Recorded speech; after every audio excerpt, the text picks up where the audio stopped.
Hello students, I am Shahnawaz and today in this video lecture we will continue motion with one of the most important topic that is uniform circular motion. जैसा मैंने कहा uniform circular motion एक बहुत ही important topic है। अब important है examination point of view से भी और इस बात से भी कि इस तरह के मोशन को हम हमारी डेली लाइफ में कई जगह फील करते हैं, ऑब्जर्व करते हैं या कभी कभी हम खुद इस टाइप के मोशन का हिस्सा होते हैं। देखिए आप सामने कुछ पिक्चर्स देख रहे हैं। इसमें एक झूला है, एक गोल्फ प्लेयर है, एक एथलीट है, एक बॉलर है। ये सभी कहीं ना कहीं सर्कुलर मोशन का हिस्सा हैं या यूनिफॉर्म सर्कुलर मोशन का हिस्सा हैं। तो चलिए यूनिफॉर्म सर्कुलर मोशन को समझने से पहले हम सर्कुलर मोशन को समझते हैं कि सर्कुलर मोशन क्या होता है। Then we will talk about the uniform circular motion. Circular motion को समझने के लिए आप कंसिडर कीजिए कि आप इस झूले में बैठे हुए हैं, दिस वन। आप इनमें से किसी एक बोगी में हो सकते हैं। क्या होता है, सपोज़ आप इस पर्टिकुलर बोगी में बैठे हुए हैं। अब अगर मैं इसको थोड़ा दूसरे तरीके से देखूं तो इट मीन्स कि मैं ये बोल रहा हूं कि आप इस सेंटर पॉइंट से एक पर्टिकुलर डिस्टेंस पर बैठे हुए हैं। इस सेंटर पॉइंट से आप एक स्पेसिफिक डिस्टेंस पर बैठे हुए हैं। जैसे ही इस झूले का रोटेशन शुरू हुआ, इस झूले का रोटेशन शुरू होगा, इट मीन्स कि आपका मोशन शुरू होगा और आप अब रोटेट होना शुरू होंगे इस पर्टिकुलर पॉइंट के अराउंड। या मैं ऐसा कहूँ कि आप अब इस तरह से मोशन कर रहे हैं कि हर पर्टिकुलर पॉइंट पर आपकी डिस्टेंस इस फिक्स्ड पॉइंट से हमेशा कांस्टेंट होगी। इस फिक्स्ड पॉइंट से हमेशा कांस्टेंट होगी। आप किधर भी पोजीशन पे चले जाइए, हमेशा आपकी जो पोजीशन होगी वो इस फिक्स्ड रेफरेंस पॉइंट से कांस्टेंट होगी। क्लियर। यहाँ पर क्या हुआ, जब आपने आपके मोशन का पाथ ड्रॉ किया, आपने आपके मोशन का पाथ ड्रॉ किया तो वो पाथ क्या था, एक सर्कल था। वो पाथ एक सर्कल था। इट मीन्स कि आपने मोशन किया एक सर्कुलर पाथ में, आपने मोशन किया है एक सर्कुलर पाथ में। इसलिए आपका मोशन कहलाया सर्कुलर मोशन। आपका मोशन कहलाया सर्कुलर मोशन। तो बड़ा सिंपल सा है। इसी तरह से आप देख सकते हैं इस एथलीट ने जब इस पर्टिकुलर बॉल को किसी रस्सी से या स्ट्रिंग से बांधकर ज़ोर ज़ोर से घुमाया तो इसकी पोजीशन फिक्स थी अपनी जगह पर। ये अपनी जगह से नहीं हला, लेकिन ये गोल गोल घूम रहा था इस बॉल के साथ में। ऑब्वियसली सी बात है, यहाँ पर बॉल की डिस्टेंस इस एथलीट से हमेशा क्या रही, फिक्स रही हर पर्टिकुलर मोमेंट पर। इट मीन्स कि यहाँ पर जो मोशन हुआ वो क्या था, सर्कुलर मोशन। अगर मैं इस गोल्फ प्लेयर की बात करूं तो इस गोल्फ प्लेयर ने जब इस स्टिक को घुमाया शॉट मारने के लिए तो ऑब्वियसली गोल्फ प्लेयर की पोजीशन फिक्स थी। इसने सिर्फ अपनी स्टिक को रोटेट करवाया है, तब इसके आर्म की लेंथ और इसकी स्टिक की लेंथ हमेशा क्या रही, कांस्टेंट रही हर पर्टिकुलर पोजीशन पर। इसलिए हम बोल सकते हैं कि यहाँ पर स्टिक का रोटेशन भी यूनिफॉर्म सर्कुलर मोशन का हिस्सा है। जब हम इस बॉलर की बात करते हैं तो इस बॉलर ने अपने आर्म को या अपने हैंड को जब रोटेट करवाया तब ऑब्वियसली इसके आर्म की लेंथ भी फिक्स थी। इसलिए यहाँ पर इसका जो रोटेशन होगा वो भी सर्कल का पार्ट होगा। ऐसे नंबर ऑफ एग्जांपल्स हो सकते हैं जो हम कहीं ना कहीं हमारी डेली लाइफ में देखते हैं। इन सारे एग्जांपल्स को देखते हुए हम सर्कुलर मोशन को कुछ इस तरह से डिफाइन कर सकते हैं कि circular motion of an object is a motion in which the object remains at the fixed distance from the reference point। Circular motion एक इस तरह का मोशन है जिसमें ऑब्जेक्ट की एक रेफरेंस पॉइंट से हमेशा एक फिक्स्ड डिस्टेंस मेंटेन रहती है। ऑब्जेक्ट का मोशन जिस पाथ में होता है वो पाथ होता है सर्कुलर पाथ, इसलिए ऑब्जेक्ट कहा जाता है सर्कुलर मोशन में, या ऑब्जेक्ट का मोशन कहा जाता है circular motion. Circular motion is a movement of an object along the circumference of the circle or rotation along the circular path। अब जब हम बात कर रहे हैं सर्कुलर मोशन की तो सर्कुलर मोशन यूनिफॉर्म भी हो सकता है और नॉन यूनिफॉर्म भी हो सकता है। यूनिफॉर्म भी हो सकता है, नॉन यूनिफॉर्म भी हो सकता है। चलिए समझते हैं किस तरह से। कंसिडर कीजिए आप एक एथलीट है जिसे ट्रैक पर दौड़ना है, उसे ट्रैक पर दौड़ना है। यहाँ पर कुछ अलग अलग तरह के ट्रैक दिए हैं। सपोज़ फर्स्ट ट्रैक आप देख रहे हैं जो रेक्टेंगुलर शेप का है, सेकंड ट्रैक एक हेक्सागोन शेप का है, थर्ड ट्रैक जो है वो एक ऑक्टागोन शेप का है, और फोर्थ ट्रैक जो है वो एक सर्कुलर शेप का है। अगर हम इन शेप्स को ऑब्जर्व करें तो हमें पता है ऑलरेडी कि किसी रेक्टेंगुलर ट्रैक में नंबर ऑफ़ साइड्स जो होती है वो 4 होती है, और नंबर ऑफ़ जो कॉर्नर्स होते हैं वो भी 4 होते हैं। अगर मैं हेक्सागोन शेप की बात करूं तो यहाँ पर नंबर ऑफ़ साइड्स 6 होती है, नंबर ऑफ़ कॉर्नर भी 6 है। ऑक्टोगोन में नंबर ऑफ़ साइड्स 8 है और कॉर्नर भी 8 हैं। सो अगर मैं थोड़ी सी अगर बात करूँ इसको जनरलाइज वे में, तो मैं ऐसा कह सकता हूँ कि इन तीनों शेप्स में सबसे इम्पॉर्टेंट जो कॉमन थिंग है वो ये है कि नंबर ऑफ़ साइड्स और नंबर ऑफ़ कॉर्नर क्या है, फाइनाइट हैं, फिक्स्ड हैं, ये बदल नहीं सकते कभी भी, ठीक है, फाइनाइट है। सो अब एक और ख़ास बात अगर आप यहाँ पर देखें कि अगर मैंने एक फिक्स्ड लेंथ का एक वायर लिया हुआ है, या फिक्स्ड लेंथ का मैंने एक कोई भी स्ट्रिंग लिया हुआ है, अगर मैं इसकी मदद से रेक्टेंगल, हेक्सागोन और ऑक्टागोन बनाना चाहता हूँ तो मैं बना सकता हूँ डेफिनेटली। हर बार क्या होगा, हर बार जब जब आप शेप में बढ़ते जाएंगे, इट मीन्स कि शेप की नंबर ऑफ़ साइड्स में आप बढ़ते जाएंगे, नंबर ऑफ़ साइड्स का जो साइज़ है वो छोटा होता जाएगा। देखिए अगर मैं यहाँ पर इसके सरकमफेरेंस की बात करूँ कि सरकमफेरेंस बिल्कुल फिक्स है, सरकमफेरेंस अगर फिक्स है, सो नंबर ऑफ़ जो साइड्स हैं जैसे जैसे इंक्रीज़ होती जाएगी, नंबर ऑफ़ साइड्स जैसे जैसे इंक्रीज़ होती जाएगी, जो साइड्स है उनकी लेंथ भी छोटी होती जाएगी, साइड्स की लेंथ भी छोटी होती जाएगी। आप ऑब्जर्व कर सकते हैं कि रेक्टेंगल की साइड्स की लेंथ बड़ी है as compare to hexagon, and hexagon की साइड्स की लेंथ बड़ी है as compare to octagon. So consider कीजिए एक एथलीट ने इस तरह के ट्रैक पर दौड़ना शुरू किया। क्या होगा जब वो रेक्टेंगुलर ट्रैक पर दौड़ेगा, जब रेक्टेंगुलर ट्रैक पर वो रनिंग करेगा तो ऑब्वियसली सी बात है कुछ देर रनिंग करने के बाद उसे अचानक से पॉइंट ए पर अपनी डायरेक्शन को चेंज करना पड़ेगा। जब वो पॉइंट बी पर आया तब अचानक से उसे अपनी डायरेक्शन को चेंज करना पड़ेगा। पॉइंट सी पर भी उसे अपनी डायरेक्शन चेंज करनी पड़ेगी और पॉइंट ए पर भी उसे अपनी डायरेक्शन चेंज करनी पड़ेगी। ये याद रहे कि स्पीड ऑफ एथलीट जो है वो क्या है, यहाँ पर कांस्टेंट है, स्पीड यहाँ पर फिक्स है, स्पीड नहीं बदल रही। हर पर्टिकुलर साइड पर जब आप देखेंगे तो स्पीड इसकी क्या होगी, हमेशा कांस्टेंट होगी, लेकिन उसे हर पर्टिकुलर कॉर्नर पर अपनी डायरेक्शन ऑफ मोशन चेंज करना पड़ रहा है। इसी तरह से अगर मैं हेक्सागोन ट्रैक की बात करूँ तो यहाँ पर भी जब एथलीट रनिंग करेगा तो उसे हर पर्टिकुलर कॉर्नर पर अपनी डायरेक्शन चेंज करनी पड़ेगी। अब फ़र्क सिर्फ इतना हो गया कि रेक्टेंगल में उसे 4 टाइम डायरेक्शन चेंज करनी पड़ रही थी, लेकिन यहाँ पर 6 टाइम डायरेक्शन चेंज करनी पड़ेगी। Same with the octagon shape कि यहाँ पर जब वो रनिंग करेगा तो उसे 8 टाइम्स जो है अपनी डायरेक्शंस को चेंज करना पड़ेगा। सपोज़ आगे और कोई ऐसा ट्रैक होता जिसमें 12 साइड्स होती, 12 कॉर्नर होते, ऑब्वियसली उसे 12 टाइम अपनी डायरेक्शन को चेंज करना पड़ता। ऑब्वियसली अगर कोई ऐसा शेप होता जिसमें 100 साइड्स होती, 100 कॉर्नर्स होते, ऑब्वियसली उसे 100 टाइम्स अपनी डायरेक्शंस को चेंज करना पड़ता।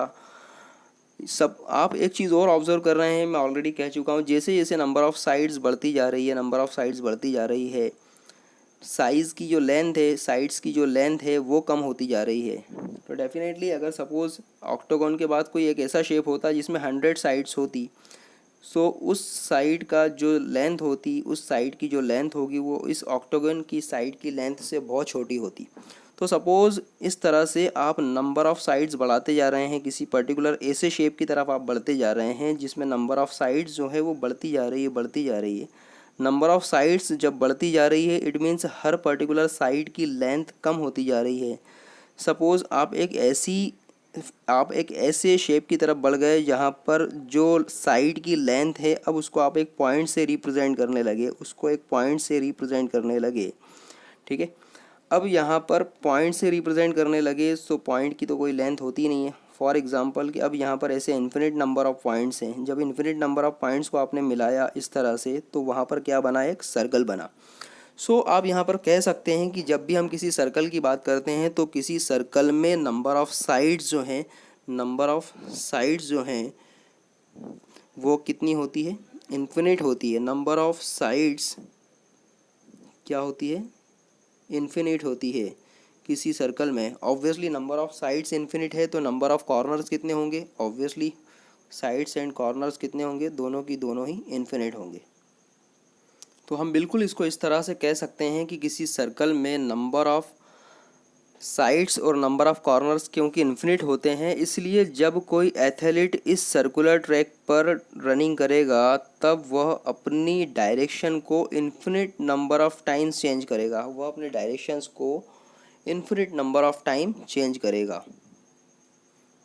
The circular shaped track defines infinite number of small sides. It means it has a infinite number of corners at which the direction of athlete changes. If the athlete moves with the velocity of constant magnitude along the circular path, the only change in his velocity is due to the change in the direction of motion. So जैसा हमें पता चल गया कि circular track पर direction जो है वो infinite number of times change होती है, तो डायरेक्शन की जब हम बात कर रहे हैं तो एक्चुअली डायरेक्शन डिफाइन कैसे होगी अगर ये इतनी बार चेंज हो रही है। तो जब भी हम किसी कर्व की बात करते हैं, अभी अगर हमें किसी पर्टिकुलर कर्व पर किसी पॉइंट की डायरेक्शन अगर पता करना हो तो उस पॉइंट पर क्या कीजिए, एक टेंजेंट ड्रॉ कर दीजिए। तो टेंजेंट की जो डायरेक्शन होगी वह उस पर्टिकुलर पॉइंट की डायरेक्शन होगी उस कर्व पर। तो सिमिलरली जब भी हम किसी बात कर रहे हैं सर्कुलर ट्रैक की या सर्कुलर पाथ की, तो उस सर्कुलर पाथ पर जो ऑब्जेक्ट होगा, सपोज़ ये सर्कुलर पाथ है, इस सर्कुलर पाथ पर ये जो ऑब्जेक्ट है, इस ऑब्जेक्ट की डायरेक्शन क्या होगी, इस ऑब्जेक्ट की डायरेक्शन, क्योंकि इस पर्टिकुलर सर्कुलर ट्रैक पर infinite number of time change हो रही है, infinite number of time change हो रही है, इट मीन्स कि इस पर्टिकुलर सर्कुलर पाथ पर इस ऑब्जेक्ट की जो डायरेक्शन है किसी पर्टिकुलर पॉइंट पर ही डिफाइन की जा सकती है। सो इस पॉइंट पर, किसी भी पर्टिकुलर पॉइंट पर ऑब्जेक्ट की जो डायरेक्शन होगी वो हमेशा टेंजेंट टू द कर्व होगी, टेंजेंट टू द कर्व होगी। तो इस तरह से आप किसी भी सर्कुलर ट्रैक पर infinite number of tangent draw कर सकते हैं, infinite number of tangent draw कर सकते हैं। So infinite number of tangent infinite directions को शो करेंगे। क्लियर। सो सर्कुलर मोशन से हमें दो बातें मिली यहाँ पर कि सर्कुलर मोशन एक ऐसा मोशन है जिसमें ऑब्जेक्ट की किसी पर्टिकुलर रेफरेंस पॉइंट से डिस्टेंस हमेशा फिक्स होती है और वो ऑब्जेक्ट उस सर्कुलर पाथ पर अपनी डायरेक्शन को infinite number of time change करता है और उस सर्कुलर पाथ पर किसी भी ऑब्जेक्ट की डायरेक्शन को हम इस तरह से देख सकते हैं कि हम उस पर्टिकुलर पॉइंट पे एक टेंजेंट ड्रॉ कर दें, तो टेंजेंट की जो डायरेक्शन होगी वही उस पर्टिकुलर पॉइंट पर ऑब्जेक्ट की डायरेक्शन होगी सर्कुलर पाथ पर। ठीक है। सो स्टूडेंट्स, ये जो फिक्स्ड डिस्टेंस थी जिससे ऑब्जेक्ट जो था वो हमेशा दूर था, या इस फिक्स्ड डिस्टेंस को जो मेंटेन किए हुआ था, ये फिक्स्ड डिस्टेंस कहलाती है रेडियस, ये फिक्स्ड डिस्टेंस कहलाती है radius of circular path. Clear. और जिस पर्टिकुलर डायरेक्शन में ऑब्जेक्ट मोशन कर रहा होता है, इट मीन्स कि हर पर्टिकुलर पॉइंट पर जो डायरेक्शन चेंज हो रही है और वो एक टेंजेंट से शो हो रही है, ये टेंजेंट हमेशा होता है आउटर साइड में, ये इंडिकेट करता है हमेशा आउटर साइड में। सो स्टूडेंट्स, यही एक रीज़न होता है कि जब आप किसी झूले में बैठते हैं तो आप हमेशा बाहर की तरफ जाने की कोशिश करते हैं। इट मीन्स कि आप का जो मोशन होता है वो हमेशा बाहर की तरफ डायरेक्शन में होता है। आप बिल्कुल देख सकते हैं, जब आप इसको फील करेंगे तो आप ऐसा लगेगा कि आप बाहर की तरफ जा रहे हैं, झूले से बाहर की तरफ निकल रहे हैं। जब इसीलिए जब गोल्फ स्टिक से गोल्फ प्लेयर बॉल को शॉट मारता है तो जिस भी पर्टिकुलर पॉइंट पर आकर ये स्टिक उस बॉल से टच होती है वो बॉल सीधे स्ट्रेट मोशन करती है। ऑब्वियसली वो जाने के बाद वो पैराबोलिक मोशन होता है, लेकिन यहाँ से जब निकलते वक्त वो मोशन कैसा होता है, straight in the direction of the tangent at this particular point. इसी तरह से जब कोई एथलीट किसी बॉल को रस्सी से बांधकर गोल गोल घुमाता है, या आपने भी इस तरह का कोई एक्टिविटी किया होगा बचपन में, सो जब भी इस बॉल का इस स्ट्रिंग से कांटेक्ट टूटेगा, ये बॉल हमेशा क्या होगा, एक स्ट्रेट डायरेक्शन में मोशन करेगा। इसी तरह से जब बॉलर बॉलिंग करता है और बॉलर बॉलिंग करते वक्त जैसे ही अगर अपनी बॉल को इस पर्टिकुलर पोजीशन से छोड़ता है तो बॉल हमेशा बैट्समैन के पास स्ट्रेट जाती है। ठीक है। तो यही सारे रीज़न होते हैं कि सर्कुलर मोशन में किस तरह से स्ट्रेट मोशन छुपा हुआ होता है और उस स्ट्रेट मोशन की डायरेक्शन क्या होती है। ये काफ़ी इंपॉर्टेंट पॉइंट है जो सर्कुलर मोशन का काफ़ी इंपॉर्टेंट हिस्सा होते हैं, जो सर्कुलर मोशन की अहमियत को बरकरार रखते हैं। सो आई होप कि आपको सर्कुलर मोशन समझ में आया होगा। तो चलिए सर्कुलर मोशन के बाद हम बात करते हैं यूनिफॉर्म सर्कुलर मोशन की। अब सर्कुलर मोशन के साथ में एक वर्ड अटैच हो गया है यहाँ पर, यूनिफॉर्म। यूनिफॉर्म्स हम जानते हैं, यूनिफॉर्म बेसिकली एक ऐसा वर्ड है जो डिफाइन करता है यूनिफॉर्मिटी को, या एक जैसी चीज़ को, या एक जैसी थिंग्स को। तो फॉर एग्जांपल अगर मैं किसी बात कर रहा हूँ सर्कुलर मोशन की या ऑब्जेक्ट के सर्कुलर मोशन की, तो वहाँ पर कांस्टेंट क्या हो सकता है? ऑब्वियसली उस ऑब्जेक्ट की स्पीड कांस्टेंट हो सकती है। फॉर एग्जांपल कि अगर कोई पर्टिकुलर सर्कुलर ट्रैक है आपका, उस सर्कुलर ट्रैक की अगर मैं सरकमफेरेंस की बात करूँ तो कितना होगा? ऑब्वियसली सी बात है, आप सभी जानते हैं। आप कहेंगे sir 2πr, so what is it this one? 2πr। तो 2πr डिस्टेंस को ट्रैवल करते वक्त हर पॉइंट पर उसकी जो स्पीड है वो स्पीड अगर क्या है? कांस्टेंट है। स्पीड अगर क्या है? कांस्टेंट है। अगर फॉर एग्जांपल रेक्टेंगुलर पाथ पर ट्रैवल करते वक्त अगर हर पर्टिकुलर पॉइंट पर स्पीड ऑफ एथलीट क्या है? कांस्टेंट है, तो हम इसे बोलेंगे कि वो जो एथलीट है क्या कर रहा है? यूनिफॉर्म मोशन कर रहा है। वो जो एथलीट है क्या कर रहा है? यूनिफॉर्म मोशन कर रहा है।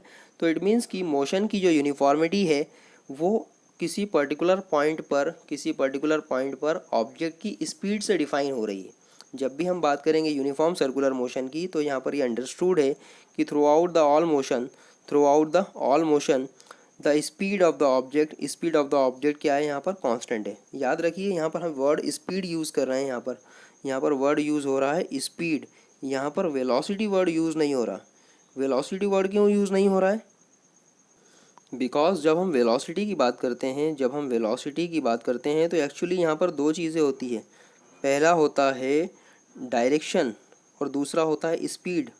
It means it is a combination of speed and direction, इन दोनों का कॉम्बिनेशन होता है वेलोसिटी। अब अगर मैं किसी सर्कुलर ट्रैक की बात कर रहा हूँ, इस सर्कुलर ट्रैक पर अगर स्पीड कांस्टेंट है तो डायरेक्शन तो हर पर्टिकुलर पॉइंट पर बदल ही रही है ना। तो क्योंकि वेलोसिटी जो होती है वो डायरेक्शन और स्पीड का कॉम्बिनेशन है, सो यहाँ पर क्योंकि डायरेक्शन हमेशा हर पॉइंट पर बदल रही है, इसलिए वेलोसिटी तो कभी सर्कुलर ट्रैक पर कांस्टेंट हो ही नहीं सकती। हर वक्त वेलोसिटी बदल रही है, हर वक्त वेलोसिटी चेंज हो रही है, ठीक है। लेकिन स्पीड कांस्टेंट हो सकती है। मैग्नीट्यूड ऑफ रोटेशन जो है वो उसका कांस्टेंट हो सकता है, रेट ऑफ रोटेशन उसका कांस्टेंट हो सकता है। सो इसलिए यहाँ पर जब भी हम यूनिफॉर्म सर्कुलर मोशन की बात करते हैं तो एक्चुअली हम यूनिफॉर्म स्पीड की बात करते हैं। हम बात करते हैं यूनिफॉर्म स्पीड की, ठीक है। आई होप कि आपको ये समझ में आ रहा होगा।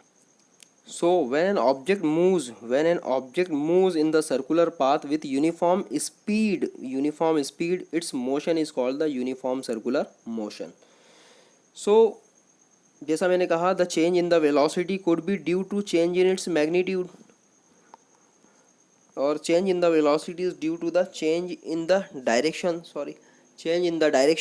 of the object at the circular path. तो अब यहाँ पर एक और कॉन्सेप्ट आता है। जब हमने चेंज इन द वेलोसिटी की बात की थी, आपको याद आ रहा होगा, जब हमने चेंज इन द वेलोसिटी की बात की थी, तो चेंज इन वेलोसिटी क्या होता है? The change in the velocity होता है एसेलरेशन। क्या होता है? एसेलरेशन।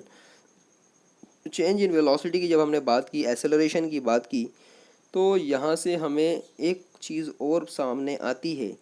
अगर आप देखें यहाँ पर ध्यान से, तो इस सर्कुलर मोशन में क्योंकि वेलोसिटी कॉन्स्टेंटली चेंज हो रही है, वेलोसिटी क्या हो रहा है? बदल रही है, वेलोसिटी बदल रही है। इट मीन्स कि वेलोसिटी में चेंज हो रहा है।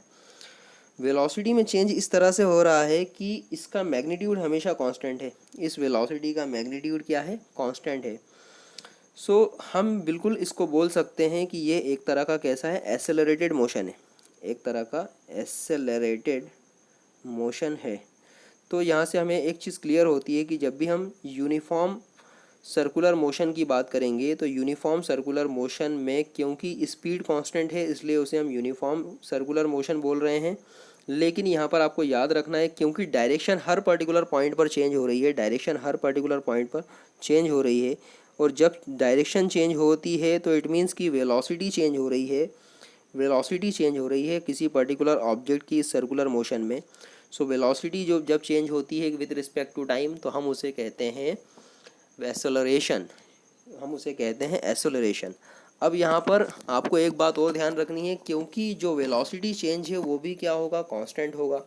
किसी पर्टिकुलर इंटरवल ऑफ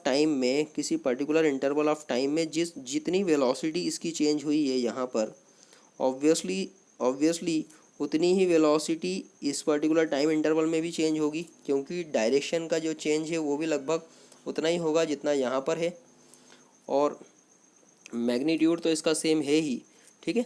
सो यहाँ पर मैं बोल सकता हूँ क्योंकि वेलोसिटी में चेंज जो हो रहा है वो कांस्टेंट चल रहा है। वेलोसिटी में चेंज, मेरे शब्दों को ध्यान दीजिए, वेलोसिटी में जो चेंज हो रहा है वो कांस्टेंट है।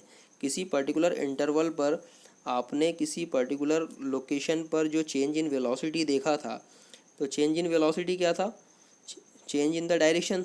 तो डायरेक्शन में जिस एंगल से जितने चेंजेस हो रहे थे उतने ही एंगल से चेंजेस यहाँ पर भी हो रहे हैं।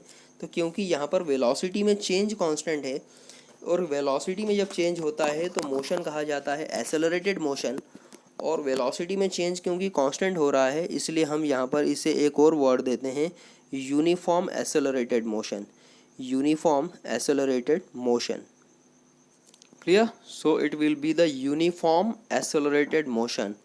सो यहाँ से हमें समझ में आया कि जब हम यूनिफॉर्म सर्कुलर मोशन की बात करते हैं तो यूनिफॉर्म सर्कुलर मोशन जो होता है वो एक्चुअल में यूनिफॉर्म एक्सेलरेटेड मोशन भी होता है।